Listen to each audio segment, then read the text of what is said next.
안녕하세요. 사연에 빠지다의 DJ 민영입니다. 오늘은 하마터면 막장 드라마에 나올 법한 그런 집안에 아무것도 모른 채 시집을 갈 뻔한 사연자님의 이야기인데요. 얼마나 쇼킹한 사연일지 오늘의 사연 함께 들어보겠습니다.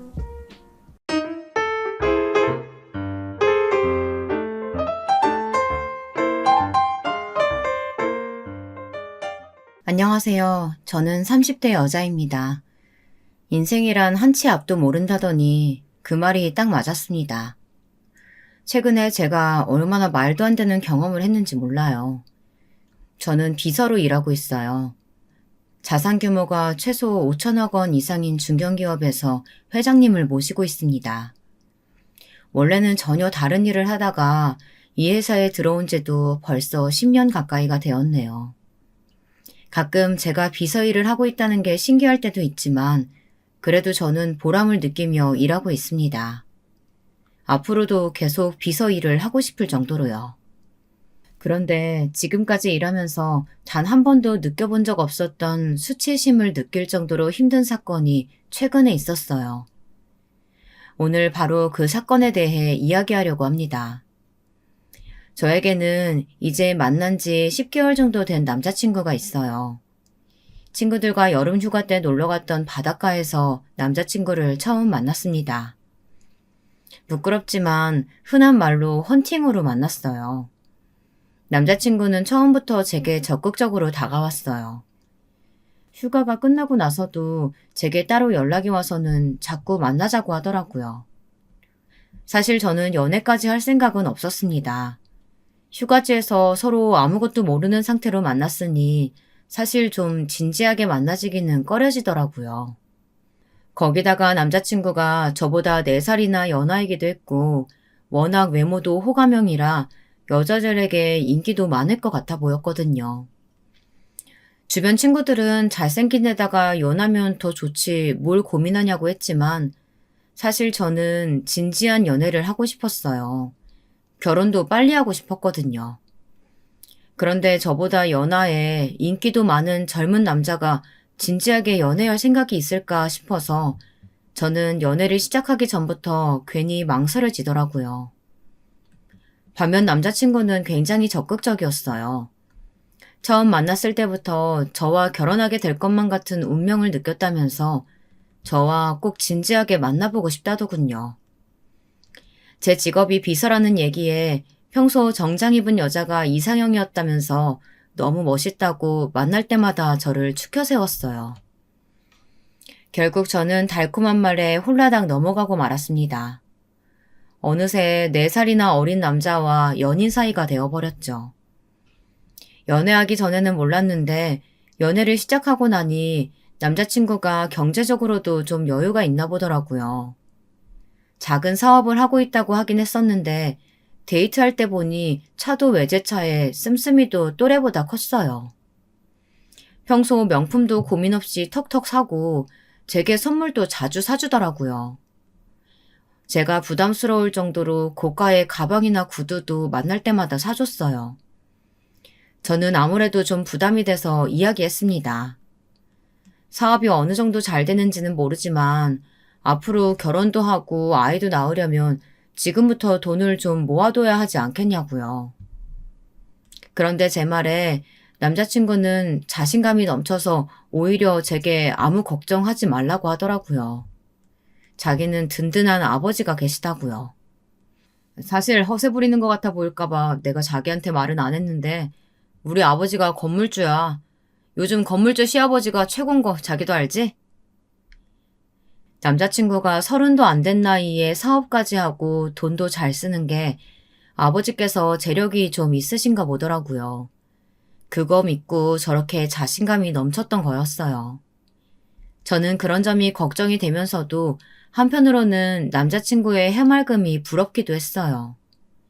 저는 어릴 때부터 워낙 절약정신이 투철한 부모님 밑에서 자랐기 때문에 돈은 최대한 아낄 수 있는 만큼 아껴서 중요한 일에 쓰는 거라고 배우면서 컸습니다. 그래야 나이 들어서 남의 신세 안 지고 안정적으로 살 수 있다고요. 남자친구가 아무 생각 없이 돈만 쓰는 건 아닌가 걱정했는데 그래도 집안에서 도움은 받을 수 있는 상황인 것 같아서 그나마 다행이라고 생각했습니다. 아직 제 결혼 상대로 마음에 쏙 드는 정도의 남자친구는 아니었지만 그래도 아직 나이가 젊으니 제가 옆에서 내조하면 미래를 생각해도 괜찮지 않을까라는 생각도 했어요. 그때까지는 말이죠. 그런데 얼마 뒤 남자친구가 먼저 결혼 이야기를 꺼냈습니다. 남자친구는 하루라도 빨리 저와 결혼해서 화목한 가정을 꾸리고 싶다고 했어요. 저는 사실 아직 확신이 없어서 남자친구의 말을 농담처럼 웃어넘겼어요. 아직 그러기엔 남자친구 나이가 너무 젊지 않냐고 둘러대면서요. 그러던 어느 날이었습니다. 제게 믿을 수 없는 일이 벌어졌어요. 사실은 남자친구가 프로포즈를 준비했더라고요. 여자에게 프로포즈란 게 얼마나 특별하고 로맨틱한 건지 여러분도 다들 아시죠? 인생에 딱 한 번뿐이잖아요. 남자친구가 불러서 차에서 내려보니 친구들과 결혼해줄래? 라고 적힌 현수막을 들고 트렁크에 꽃다발에 반지까지 준비되어 있었습니다. 그 순간 저는 다이아몬드 반지에 눈이 멀어버렸어요. 그 순간 너무 황홀할 정도로 행복하더라고요. 거기다가 남자친구의 친구들까지 우르르 함께였으니 분위기에 휩쓸려 바로 그 자리에서 프로포즈를 승낙해버리고 말았습니다. 얼마 뒤 제가 남자친구에게 프로포즈 받았다는 이야기를 저희 언니에게만 살짝 했습니다. 언니는 제가 남자친구와 연애하는 동안 고민이 있을 때마다 상담해줬었거든요. 그러자 언니는 만난 지 얼마나 됐다고 벌써 결혼을 하냐며 조금 더 신중하게 생각하라고 했어요. 결혼이라는 게 급하게 해서 좋을 게 없다면서요. 사실 저희 언니가 얼마 전에 이혼했어요. 결혼 3년 만에 형부가 바람을 피운 걸 알게 됐거든요. 남자는 겉만 봐선 몰라. 적어도 1년은 넘게 만나봐야 하는 거야. 시부모님 되실 분들도 꼭 먼저 만나봐야 되는 거고. 너 언니 말 새겨들어. 결혼은 현실이다. 언니는 결혼에 굉장히 부정적이었습니다. 원래도 제게 결혼은 미친 짓이라고 절대 하지 말라고 매일 입버릇처럼 이야기했거든요. 몇 년씩 연애하고 결혼해도 절대 모르는 게 사람 속이라면서 제게 신중하게 생각하라고 당부했습니다. 언니 말을 듣다 보니 제가 너무 결혼에 대해 쉽게 생각했나 싶었어요. 그러던 중 남자친구가 자신의 어머님에게 여자친구가 있다고 결혼하고 싶다고 말씀드렸더니 남자친구의 어머니께서 여자친구가 어떤 사람인지 궁금하다고 한번 놀러 오라고 하셨다네요. 저는 벌써 남자친구의 부모님을 만나는 게 좀 어색했지만 그래도 이 기회에 예비 시부모님을 미리 만나보는 것도 좋을 것 같아서 그러겠다고 했습니다. 남자친구네 집은 제가 생각했던 것보다 훨씬 더 부자였어요.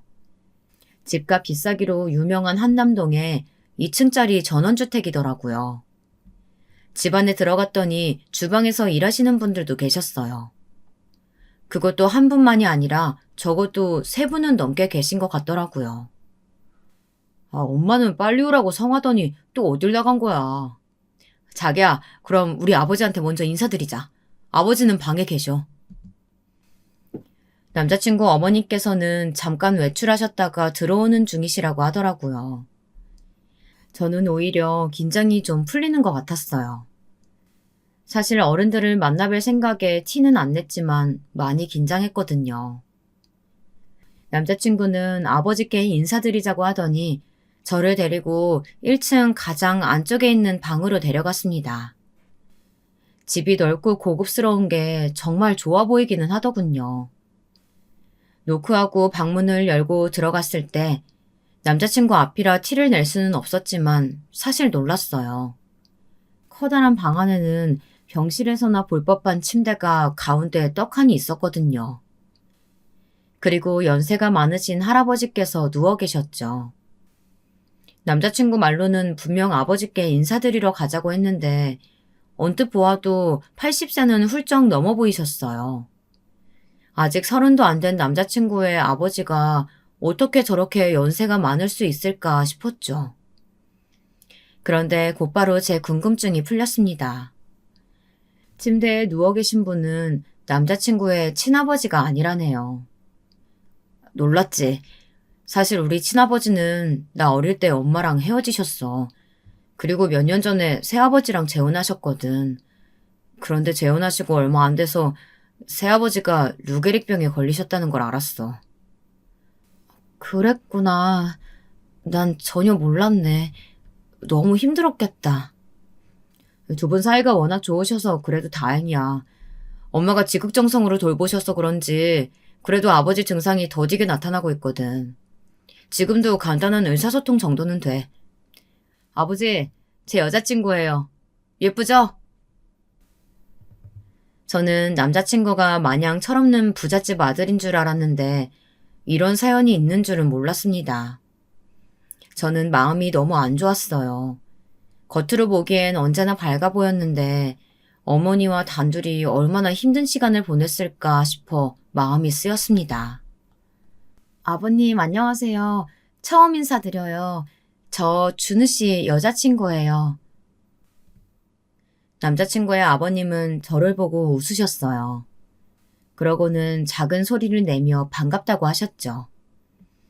루게릭병 진단받은 지 꽤 오래되셔서 상태가 좋진 않았지만 그래도 혈색이나 표정은 굉장히 밝아 보이셨어요. 남자친구 말대로 어머님께서 열심히 간호하셔서 지금까지 잘 버티고 계신 것 같았습니다. 저는 다른 가족은 없는지 남자친구에게 물었어요. 그런데 남자친구의 아버지에게 따님이 한 분 계시다네요. 결혼하고 아이도 있어서 따로 살고 있고요. 누나라고는 부르는데 사실 남보다 못해. 누나는 나랑 엄마를 못 잡아먹어서 안달이거든.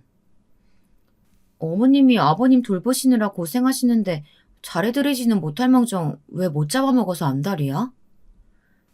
두 분 다 나이가 많으신 상태로 만나서 재혼하신 거니까 우리 엄마가 아버지 돈만 보고 이 집에 들어왔다고 생각하거든.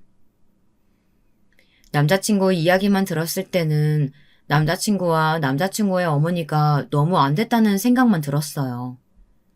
새아버지와 함께 행복하게 사시려고 재혼하신 걸 텐데 아버지는 저렇게 침대에만 누워 계시고 딸은 혹여나 재산이라도 가로챌까 싶어 의심만 한다니 얼마나 속상하실까 싶어서요.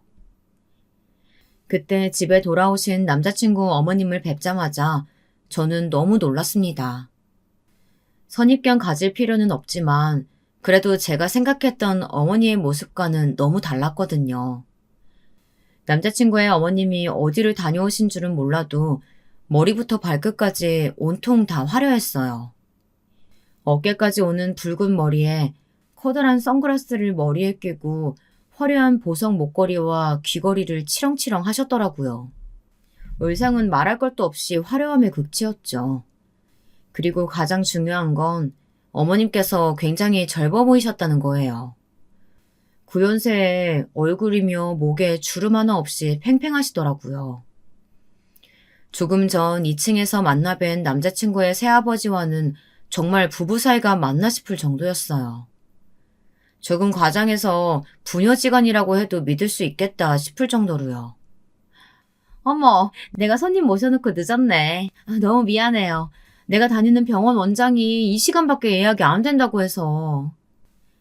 아니에요. 저희도 금방 왔어요. 그런데 병원에는 왜 다녀오셨어요? 어디 편찮으세요?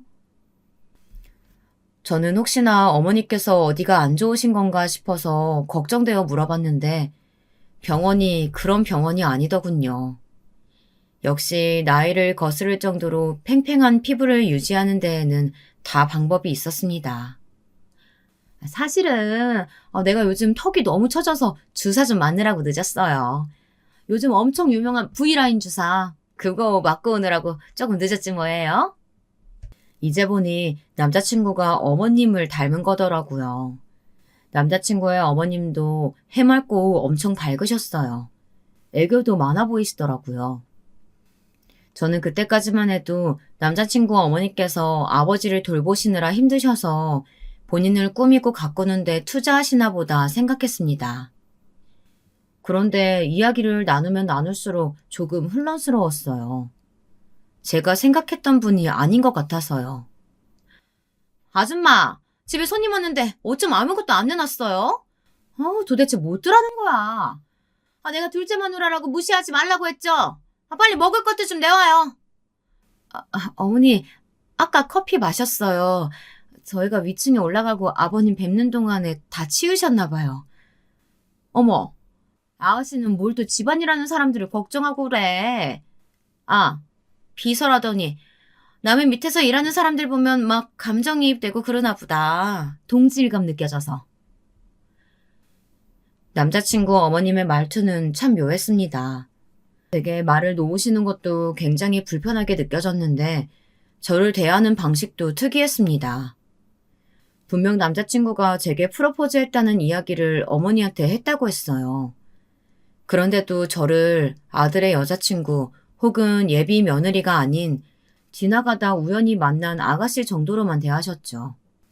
아무래도 제가 마음에 들지 않으시는 것 같았어요. 근데 아가씨가 들고 있는 가방, 그거 무슨 브랜드야?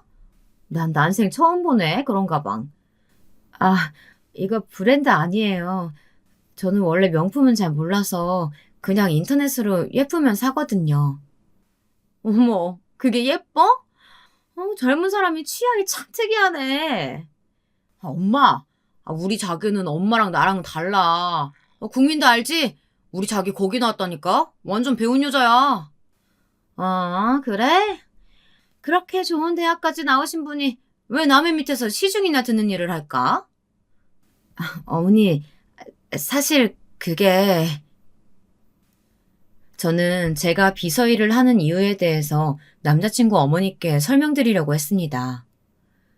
그런데 그때 갑자기 초인종 소리가 들렸어요.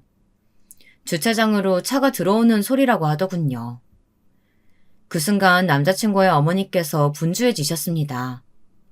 뭐가 그렇게 급한지 갑자기 방으로 들어가셨어요.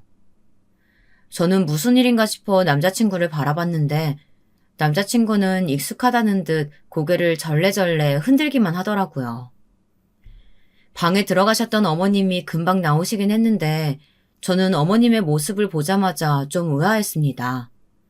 어머니께서 옷을 갈아입고 나오셨더라고요.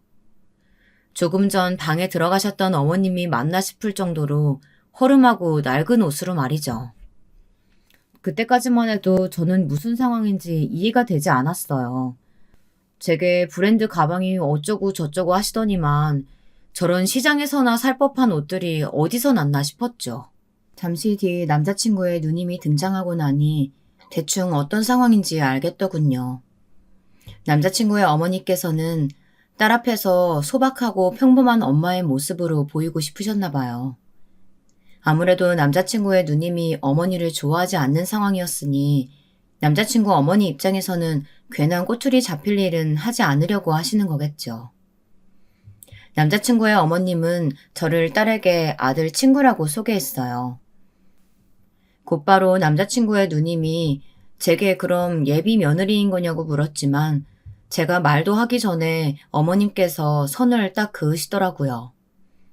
아직 나이도 어린데 무슨 결혼이냐면서요. 남자친구는 그 앞에서 철딱서니 없이 프로포즈도 했다고 이제 곧 결혼할 거라고 말했습니다. 그러자 남자친구의 어머님 표정이 싹 바뀌셨어요.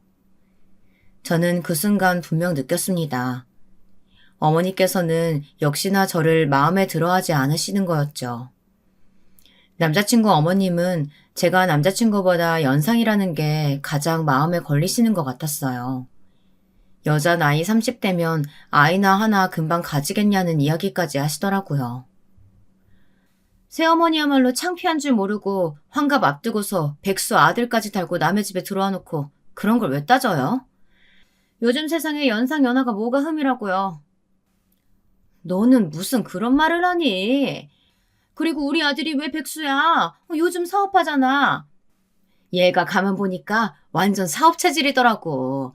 투자금만 넉넉하면 금방 자리 잡을 거야. 지금 투자금이라고 했어요? 야, 너 김준호 아니고 이준우잖아. 너는 돈 때문에 아직 멀쩡히 살아계신 친아버지를 버리냐? 혹여나 정신없는 우리 아버지 옆에서 알짱거리면서 내 재산에 손댈 생각은 꿈도 꾸지 마라. 네 어머니 단속도 좀 잘하고. 저는 제가 아무래도 오늘 나를 잘못 잡았다 싶었습니다. 분위기가 아주 살벌하더라고요. 막장 드라마에서나 흔하게 나오는 장면인 줄 알았는데 가족끼리 재산 문제로 신경전을 벌이는 모습을 직접 제 눈으로 보게 될 줄은 몰랐어요. 아무리 그래도 제 눈에는 남자친구 누님이 너무하시는 것 같았어요. 제 남자친구가 돈을 달라고 조른 것도 아니고 딱히 잘못한 게 있는 것도 아닌데 뭘 저렇게까지 기를 죽이고 구박까지 하는지 이해가 되질 않았죠. 저는 남자친구가 안쓰러워서 혼났습니다. 아직 남의 집 일인데 제가 나설 수도 없는 노릇이고 말이죠. 남자친구 말이 처음부터 누님은 재혼을 반대했답니다. 남자친구 어머니께서 다 늙은 할아버지랑 재혼하려는 자체가 재산 빼앗으려고 하는 거라면서요. 그래서 재혼 전에 이미 이 집 명의를 누나 앞으로 돌렸대요.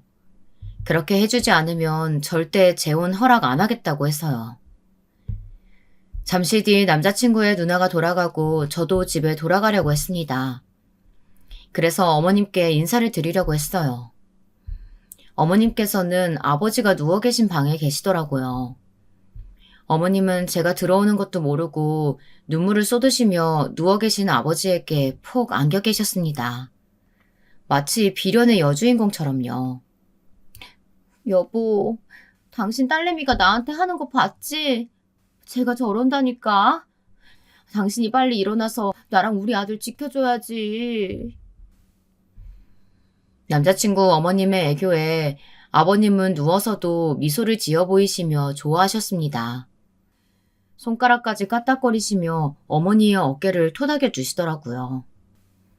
저는 그때까지만 해도 두 분 사이가 너무 좋아 보인다고 생각했습니다. 그런데 저는 잠시 뒤 온몸에 소름이 돋았습니다. 일어나서 저 못된 딸년한테 따끔하게 한마디도 못 해주면서 당신이 무슨 남편이야. 그러니까 그때 말한 그 건물은 꼭 우리 아들 앞으로 해줘야 돼. 알았지? 나랑 약속해. 응?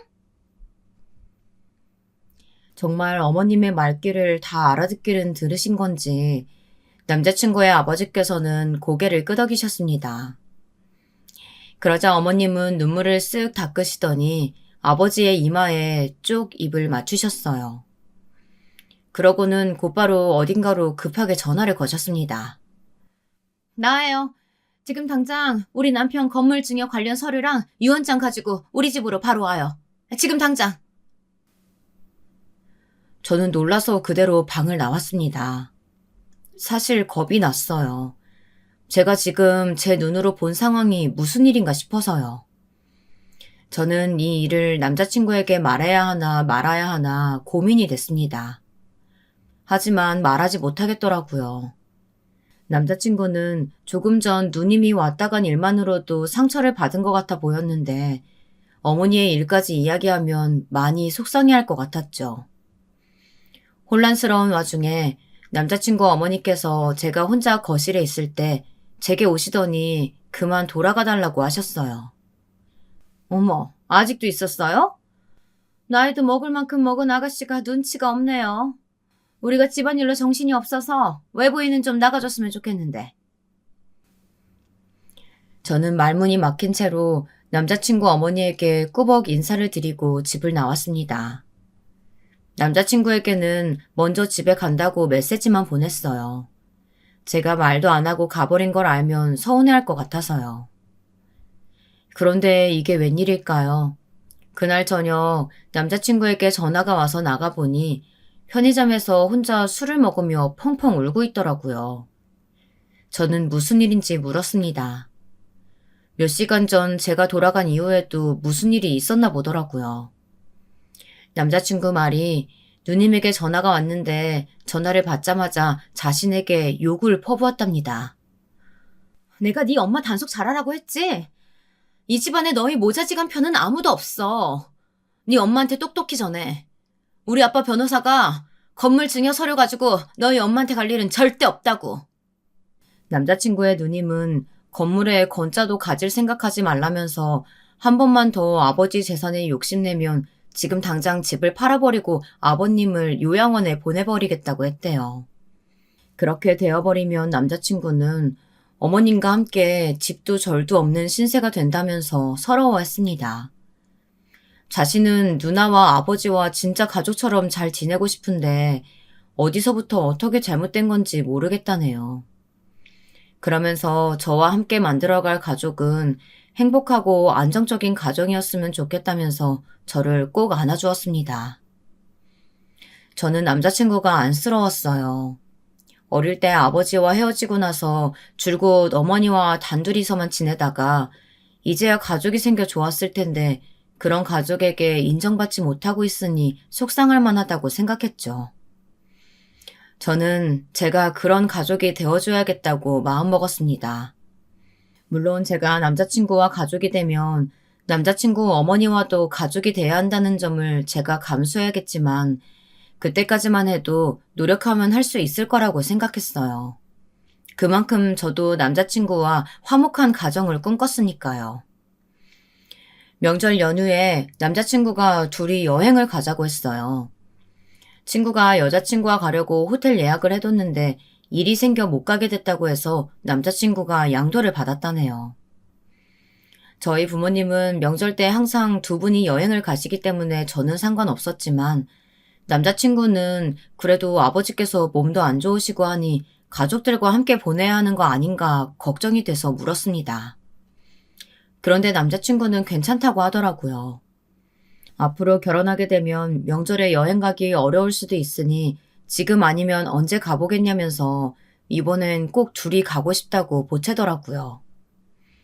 그렇게 저희는 여행을 갔습니다. 남자친구가 말한 호텔은 생각보다 너무 좋았어요. 비용도 비용이었지만 알고 보니 시즌에는 예약하기도 힘든 호텔이더라고요. 그런데 체크인을 하다 보니 예약자 이름이 누가 봐도 여자 이름이었습니다. 남자친구 말이 친구 여자친구 이름이라고 하더라고요. 저는 그러려니 했습니다. 여행은 즐겁게 잘 다녀왔어요. 그런데 여행을 마치고 집에 올라오는 길에 남자친구가 어머니와 통화를 하더라고요. 그런데 어머니께서 얼마나 소리를 지르시는지 목소리가 핸드폰 밖 제 귀에까지 다 들렸어요. 너 어디야? 명색이 장남이라는 놈이 명절인데 집에도 안 들어오고 어디를 그렇게 싸돌아다니는 거야? 나 우리 자기랑 여행 갔다가 지금 집에 올라가는 길인데 무슨 일 있어? 여행? 아무리 시대가 변했어도 그렇지. 걔는 결혼도 전에 어떻게 남자랑 여행을 다니고 그런다니? 걔 부모는 딸내미가 그러고 다니는 거 아니? 엄마는 무슨 어울리지도 않게 그런 고루한 얘기를 해요. 어차피 나랑 우리 자기는 결혼할 사이라 그런 걱정 안 해도 돼요. 안 그래도 남자친구 어머니께서는 저를 마땅치 않아 하시는데 이번 일로 더 미움받는 건 아닌지 걱정이 됐습니다. 그래서 저는 명절이기도 하니 가는 길에 맛있는 거라도 사서 남자친구네 집에 인사라도 드리러 가자고 했습니다. 남자친구는 좋아하더라고요. 제게 역시 현명하다면서 손가락까지 축혀 올렸습니다. 저는 남자친구가 좋아하는 모습을 보니 좋았어요. 지금아 생각해보면 제가 참 순진했죠. 제가 조금 더 노력하면 남자친구와 화목한 가정을 꾸리는데 한 발 더 다가가는 거라고 생각했습니다. 그런데 그게 생각처럼 쉽지 않더군요. 제 남자친구의 어머니는 생각보다 훨씬 더 이상한 분이셨어요.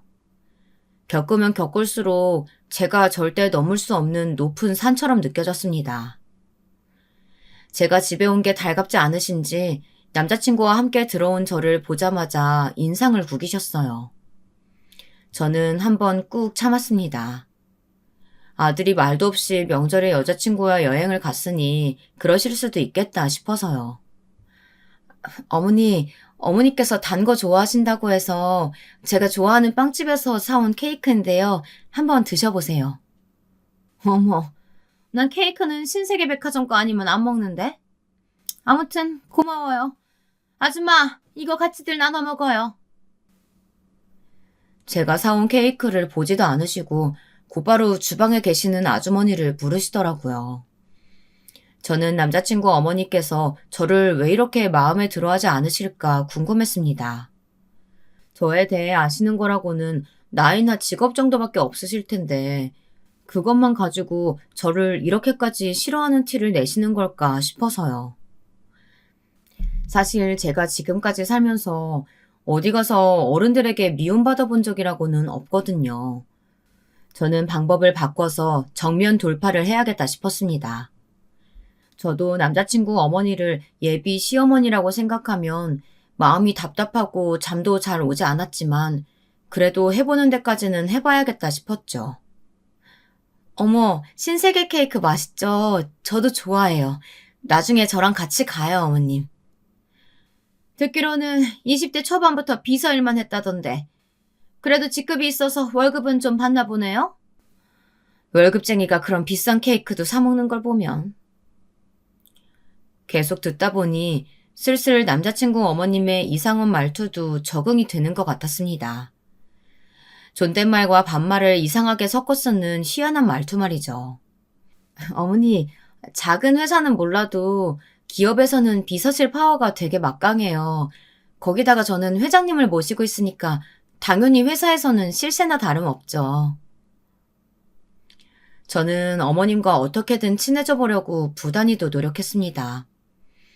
제가 어떤 사람인지 천천히 알려드리다 보면 조금씩 마음을 열지 않으실까 싶었어요. 그런데 남자친구 어머님은 전혀 그럴 생각이 없으신 것 같았습니다. 제 말에 자꾸만 피식피식 비웃으셨어요. 콧방귀도 간간히 뀌시면서요. 원래 신협병 걸린 애들이 알아서 회사에 충성하는 거지 뭐. 뭐 그런 충신들 덕분에 회사도 돌아가는 거고. 저도 하는 데까지 해보겠다는 마음을 굳게 먹기야 했지만 기분이 상하는 건 어쩔 수 없었습니다. 지켜보던 남자친구가 아무래도 안 되겠다 싶었는지 제 편을 들겠다고 제 말을 좀 거들었는데 그게 오히려 더 어머님의 심기를 건드리는 일이 되어버렸습니다.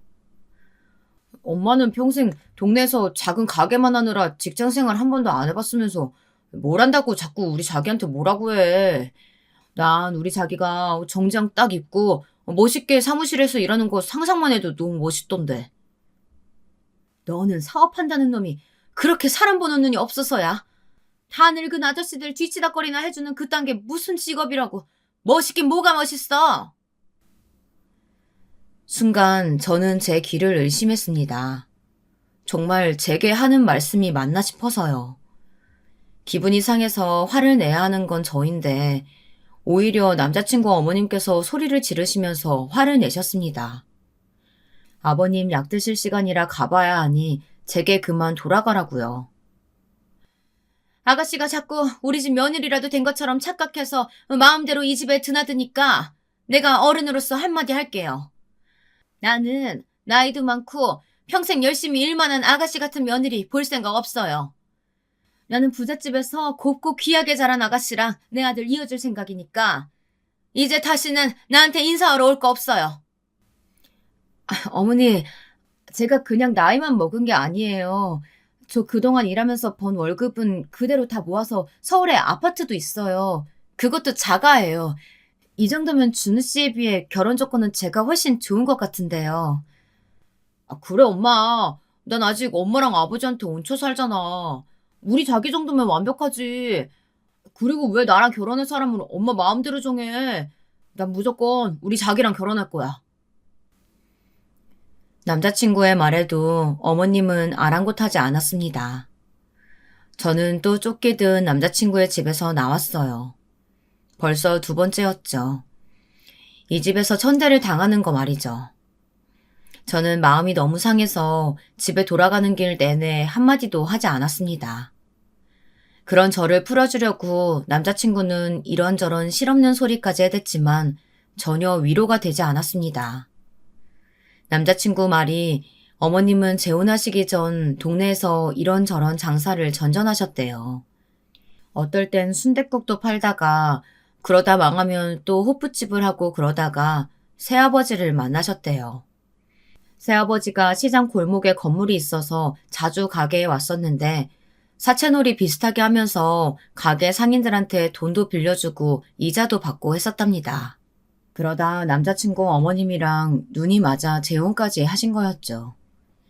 남자친구는 그래서 어머님이 자격지심이 좀 있답니다. 옷이며 말투도 고상해 보이려 노력하시는 거라네요. 저는 그런 걸 다 떠나서 저를 대하시는 남자친구 어머님의 방식이 너무 싫었습니다. 아무리 남자친구가 좋아도 이런 대우를 받으면서 살 수는 없었어요. 저는 고민이 많았습니다. 제가 생각했던 미래와 점점 멀어지는 기분이 들어서요. 30대 중반을 넘어서기 전에 좋은 사람과 가정을 이루고 예쁜 아이도 빨리 낳고 싶었으니까요. 그래서 좋은 엄마가 되고 싶었습니다. 그런데 지금 상황에서는 절대 가능하지 않을 것 같았어요. 남자친구를 좋아하지만 남자친구와 만약 결혼하게 되어도 전혀 화목한 가정을 만들지는 못할 것 같았거든요. 그런데 생각지도 못한 일을 알게 되었습니다. 하마터면 제가 제 손에 든 도끼로 제 발등을 찍어버릴 뻔했지 뭐예요. 저는 이대로 가만히 있을 수는 없었습니다. 그래서 진실을 모두 알리기 위해서 남자친구네 집으로 찾아갔습니다. 연락 없이 불쑥 말이죠. 너 생각보다 보통이 아니구나. 내가 그렇게 알아듣게 말했는데 여길 또 온 거야? 넌 내 아들이 그렇게 좋니? 남자한테 빠져서 네 자존심도 다 버릴 만큼? 자존심이요? 자존심 없는 건 어머님네 모자지간 같은데요. 뭐야? 이게 오냐오냐 봐줬더니만 선을 넘네? 내가 이럴 줄 알았다니까. 네가 내 아들 잡아서 어떻게든 인생 좀 펴보려고 했다가 이제 안 될 것 같으니까 본색을 드러내는 거지. 본색은 이제 어머니께서 드러내셔야 할 것 같은데요. 고상한 척 이제 그만하시고요. 그 순간 예비 시어머니의 눈빛이 획 돌변했습니다. 쨍그랑 들고 있던 찻잔까지 바닥에 던져버리더라고요. 인연이 어디서 보자 하니까 어디서 주제도 모르고 어디 감히 내 앞에서 잘난 척을 해. 그래, 이게 바로 내 본색이다. 어쩔래? 그때였습니다. 급하게 연락을 받고 집에 돌아온 남자친구는 상황을 보자마자 놀라서 어머니에게 그만하라며 제 앞을 가로막았습니다. 저는 제 몸에 남자친구의 손이 닿자마자 온몸에 소름이 돋는 것만 같았어요. 엄마, 이게 무슨 짓이야? 우리 자기 많이 아팠지? 저는 제 얼굴을 쓰다듬는 남자친구의 손을 강하게 뿌리쳤습니다. 그리고 제게 더 이상 자기라고 부르지 말라고 소리를 버럭 질렀어요. 그 순간 제게 성큼 다가온 예비 시어머니가 갑자기 제 뺨을 세게 때렸어요. 짝 소리가 온 집안에 울릴 정도로요. 어쭈, 이년 봐라. 내가 너 이럴 줄 알았어. 내 아들이 뭐가 모자라서 니년처럼 나이도 많고 커피 타는 천한 여자애랑 결혼을 하니? 난 절대 너 같은 며느리 볼 생각 없다. 예비 시어머니의 몰상식한 행동에 결국 저는 터져버리고 말았습니다. 오늘의 하이라이트는 조금 더 아껴두려고 했는데 안 되겠더군요. 지금 말 다 했어요? 그래, 말 다 했다. 그러니까 말귀 다 알아들었으면 우리 집에서 그만 썩 꺼져. 너 같은 건 길거리에 나가면 널리고 널렸어. 원래도 제정신 아닌 집구석인 거야 알고 있었지만 이 정도일 줄은 몰랐네. 예비 시어머니는 제 말에 눈을 번쩍 뜨고는 또 제 뺨이라도 내리치려고 하는지 다시 달려들었습니다. 한 대야 어쩌다 맞아줬다고 해도 두 대는 맞아줄 수 없었죠. 더군다나 이런 말도 안 되는 꽃뱀한테 말입니다. 저는 제 얼굴로 날아오는 예비 시어머니의 손을 낚아챘어요. 소시적 유명한 꽃뱀이라길래 돈 냄새는 기가 막히게 맡겠다 싶었는데 이제 감이 아예 떨어졌나 봐요? 나더러 커피나 타는 천한년이라고요? 웃기시네. 내가 모신다는 우리 회사 회장님이 바로 우리 친아빠예요. 제 말에 예비 시어머니도 남자친구도 얼마나 놀랐는지 한참을 멍하니 있더군요. 그럴만도 했습니다. 제가 꽃뱀이라고 말한 것도 놀라웠겠지만 제일 놀란 건 제가 다니는 회사가 저희 아버지 회사라는 거였을 거예요. 지금까지 그렇게 무시했던 제가 회장 딸이라는 사실 말이죠. 자기야, 그게 무슨 말이야? 설마 지금까지 나 속인 거야? 속이긴 내가 뭘 속여. 굳이 내가 우리 아버지 회사 일까지 너한테 이야기해야 돼? 아무리 그래도 어떻게 그런 걸 얘기 안 할 수가 있어. 설마 날 못 믿은 거야? 내가 자기가 돈 많은 집 딸인 거 알면 어떻게 할까 봐? 왜? 이제와 생각하니 아쉬워? 이럴 줄 알았으면 그 돈 많은 유부녀 비위 맞춰가면서 힘들게 빨대 꽂을 필요 없었는데. 뭔 소리야? 유부녀라니. 남자친구는 순간 말까지 더듬으며 당황했습니다. 제가 평생 모를 줄 알았나 보더라고요. 이게 도대체 무슨 막장 전개냐고요. 제 남자친구는 제가 알던 사람이 아니었습니다. 저를 사랑한다는 달콤한 말로 현혹하면서 뒤로는 더러운 짓을 일삼고 있었어요. 물론 저도 남자친구에게 말하지 않은 게 한 가지 있기는 했습니다. 제가 지금까지 10년 넘게 비서로 일한 회사는 아버지 회사였어요. 저는 아버지의 비서로 근무했습니다. 사실 저희 아버지께서 심장 수술을 2번이나 받으셨어요. 선천성 심장 기형으로 희귀한 병이라서 어린 시절부터 제대로 달리기 한번 해보신 적이 없는 분이셨죠. 수술을 2번이나 받으시면서 많이 좋아지셨지만 그래도 매일 드셔야 하는 약도 있고 수시로 건강 체크가 필요한 분이세요. 어릴 적 어머니를 따라 병원에서 보낸 시간이 많았는데 저는 그렇게 간호사 선생님들이 멋있어 보이더라고요. 그래서 저는 명문대 간호과에 힘들게 들어갔습니다. 졸업하고 아주 잠깐 병원에서 근무하다가 아버지의 부탁으로 회사에 들어왔습니다. 당시에 아버지의 건강 상태가 좋지 않으셨거든요. 그래서 남자친구와 남자친구 어머니가 대단하다고 생각했어요. 아무리 좋아서 재혼하셨다지만 재혼하자마자 루게릭병 판정을 받으신 건데 곁에서 평생 돌보기로 하셨다는 게 쉽지 않은 결정이라는 걸 저는 잘 알고 있었거든요. 저는 아버지의 친딸인데도 사실 비서 일을 시작하기 전에 많이 고민했었어요. 아버지를 위해 제 꿈까지 접어야 한다는 게 속상했었거든요. 아버지께서는 평생 큰 회사를 운영해 오시다 보니 책임감이 엄청나셨어요. 아버지가 돌아가시기라도 하면 회사에는 큰 타격이 있으니까요. 제가 곁에서 살뜰히 보살펴 준다면 아버지는 병도 이겨내고 버틸 수 있을 것 같다고 하셨습니다. 그 말까지 듣고 어떻게 거절할 수 있었겠어요. 저는 다행히도 일이 적성에 맞았습니다. 일하는 내내 좋았어요. 시간이 갈수록 제가 배운 기술로 가장 사랑하는 가족을 돌보며 할아버지 때부터 대대로 이어오신 회사에 이바지할 수 있어서 뿌듯했습니다. 그런데 그런 일을 자기 멋대로 조롱하고 비우는 것도 모자라서 저를 자신과 똑같은 사람으로 치부해버리다니 정말 화가 났습니다. 사실 저도 남자친구에게 이야기할 생각이었어요. 아버지가 운영하는 회사에서 일하고 있다고요. 그런데 그맘때쯤 제 남자친구가 좀 이상하다고 느껴졌어요. 여행 다녀오고 난 지 얼마 되지 않았을 때였습니다. 남자친구가 잠깐 화장실에 간 사이 저는 차에서 남자친구를 기다리고 있었어요. 그런데 제 발 아래에 뭐가 있는지 자꾸만 걸리적거리더라고요. 저는 몸을 숙여 의자 아래를 확인했습니다. 조수석 아래에 웬 여자 립스틱이 떨어져 있더군요. 분명 제 거는 아니었어요. 굉장히 비싼 브랜드의 립스틱이었거든요. 그리고 결정적으로 그 립스틱에는 이름이 각인되어 있었어요. 바로 호텔에서 보았던 예약자 이름과 같았습니다. 저는 모르는 척 그 립스틱에 대해 며칠 뒤 남자친구에게 물었어요. 그냥 조수석 바닥에 떨어져 있길래 조수석 앞 서랍에 넣어뒀다고요.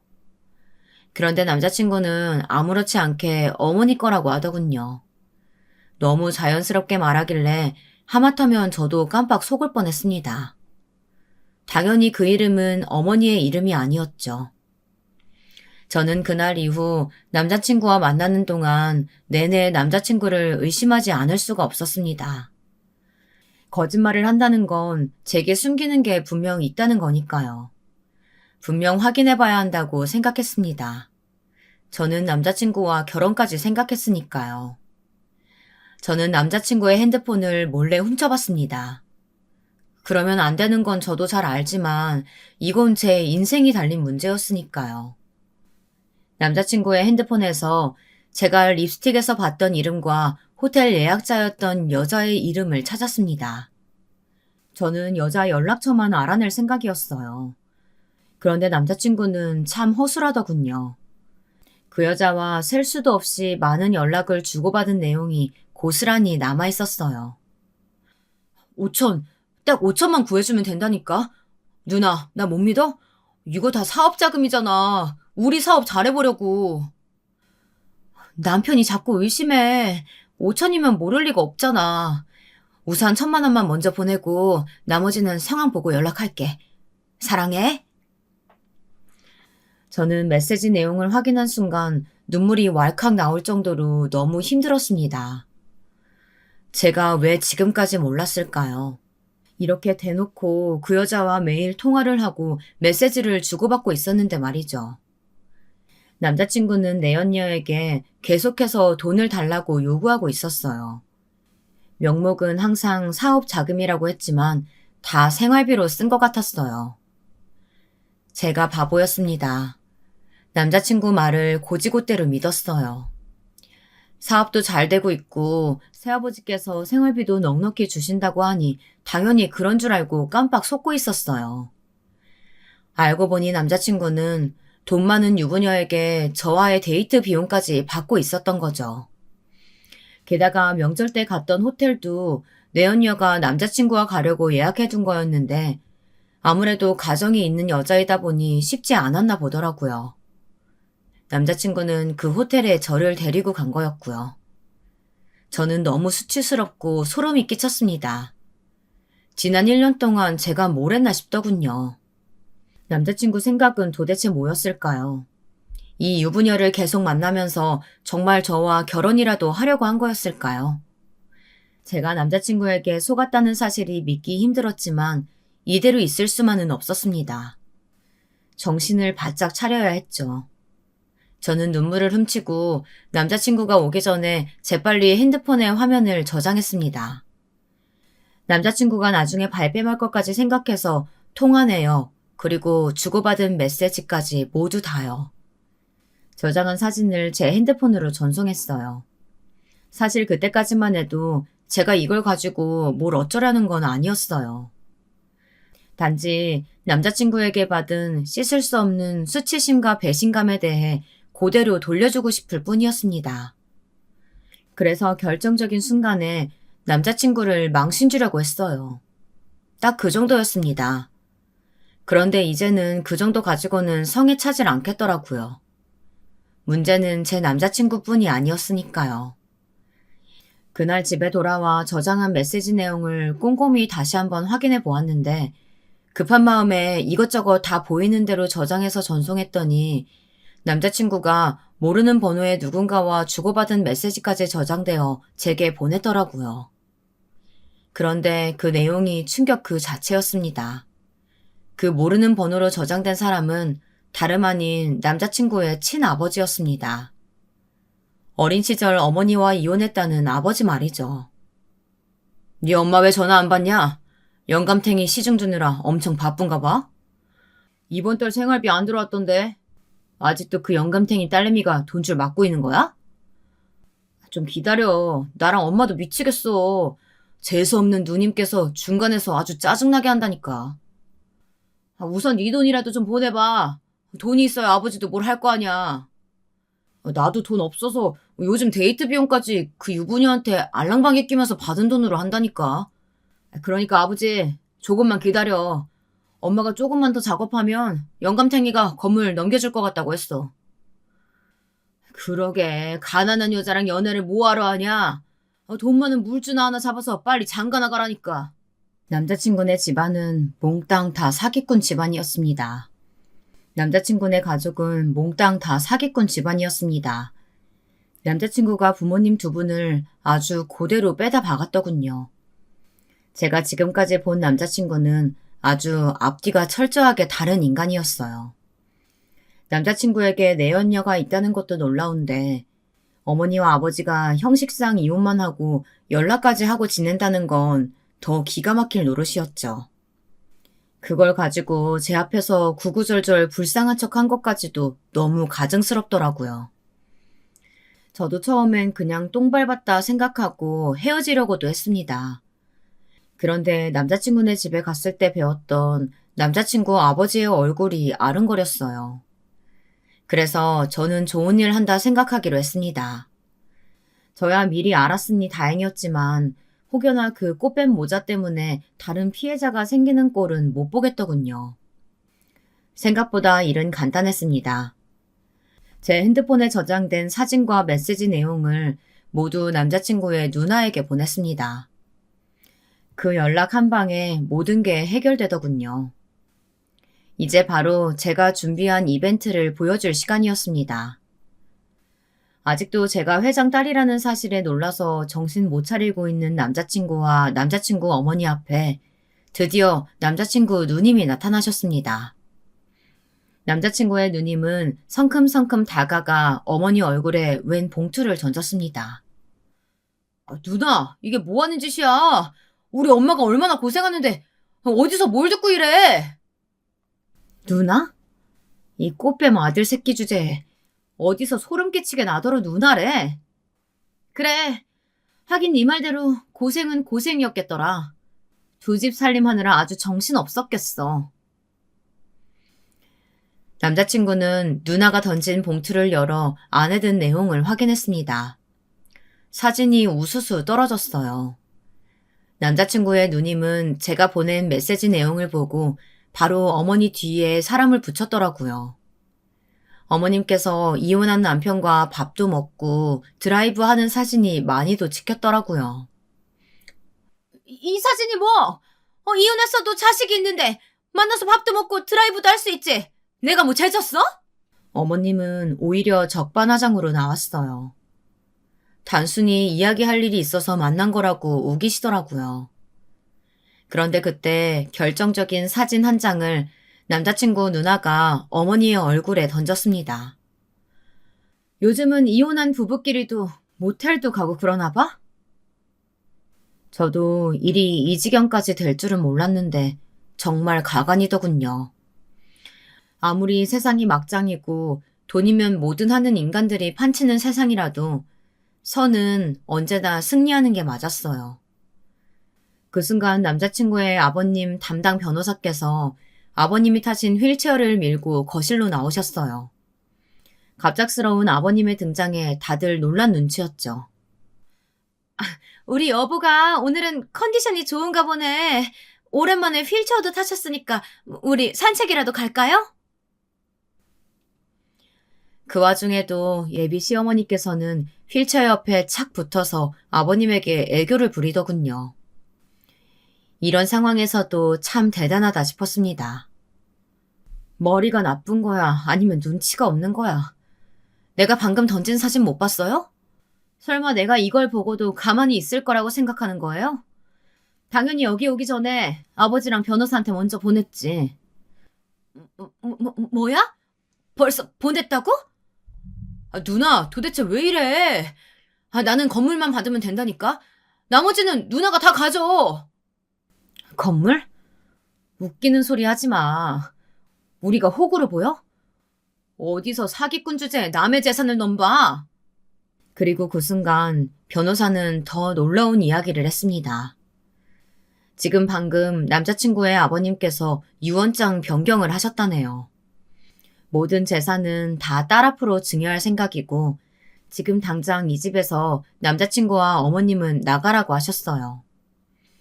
저는 딱 거기까지만 보고 집을 나와버렸습니다. 남의 집 일이니 더는 제가 간섭할 일이 아닌 것 같았어요. 남자친구와 제 일은 나중에 정리하려고 했죠. 그런데 그때였습니다. 글쎄 남자친구와 남자친구 어머님이 집에서 달려나오더니 저를 쫓아오더라고요. 자기야, 어디가? 나랑 같이 가야지. 어머, 아가야, 너도 참 성격이 급하구나. 우리 그때 신세계 가서 케이크 같이 먹기로 했었잖아. 우리 지금 가서 너희 결혼에 대해서 좀 자세히 얘기 좀 나눌까? 와, 저는 어이가 없어서 웃음이 절로 나왔습니다. 이렇게 태세전환이 빠른 꽃뱀 모자는 어디에도 없을 거예요. 이 집에서 쫓겨났으니 이제 어떻게든 저에게라도 붙어보려고 했나 봅니다. 자기야, 자기도 알잖아. 난 자기가 가난한 줄 알고도 사랑했어. 그래서 돈 많은 여자들 다 버리고 자기랑 결혼하려고 한 거라니까? 나 진심으로 자기 사랑해. 그러니까 제발, 나 용서해주고 받아주라.